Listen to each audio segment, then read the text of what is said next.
biashara, hawana kazi, hawana pa kushika. Kutokana na mambo yaliyoendelea.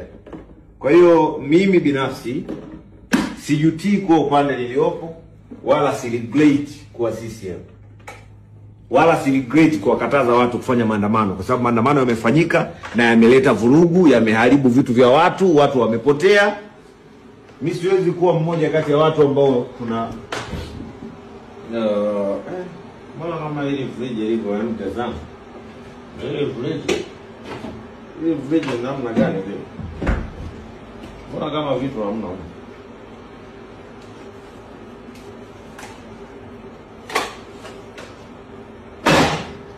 Mimi siwezi kuwa mmoja kati ya watu ambao tumechangia machafuko, ndio maana nilikataa.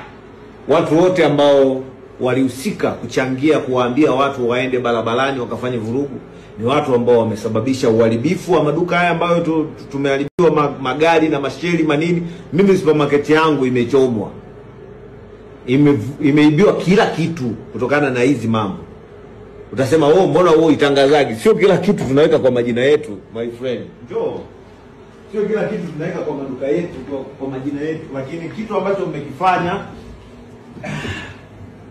tukienda mbele na kurudi nyuma kinakwaza, kinakela, na sio cha yani mimi kama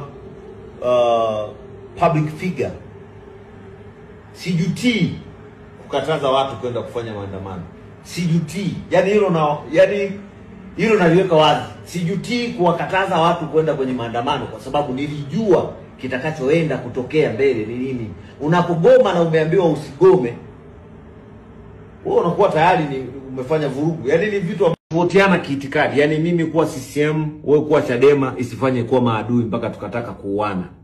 Mimi binafsi swala la kuchoma duka la Bilnenga, swala la kwenda kubomoa pale kwa Jux. Mfano nimeona kuna supermarket huwa mimi naendaga kununua pale duka la Jux liko juu. Just imagine wanajifanya wana beef na Jux kwa sababu Jux alikuwa anafanyia kampeni CCM, wamebomoa mpaka Zuri supermarket iko chini pale. Haya, mdada wa watu yuko Marekani sijui huko. Hayuko hata kwenye mambo ya siasa. Bora hata mimi mnaweza mkasema nilinunua mpaka magari V8 kwa ajili ya kampeni. V8 300 zipo mpaka leo. Nilinunua kwa ajili ya kampeni kwa sababu ya kumpenda mama. Kuna watu wameharibiwa maduka, watu wamevunjiwa biashara, watu hawana kazi. Mpaka hivi ninavyoongea na wewe, kuna watu hawana biashara.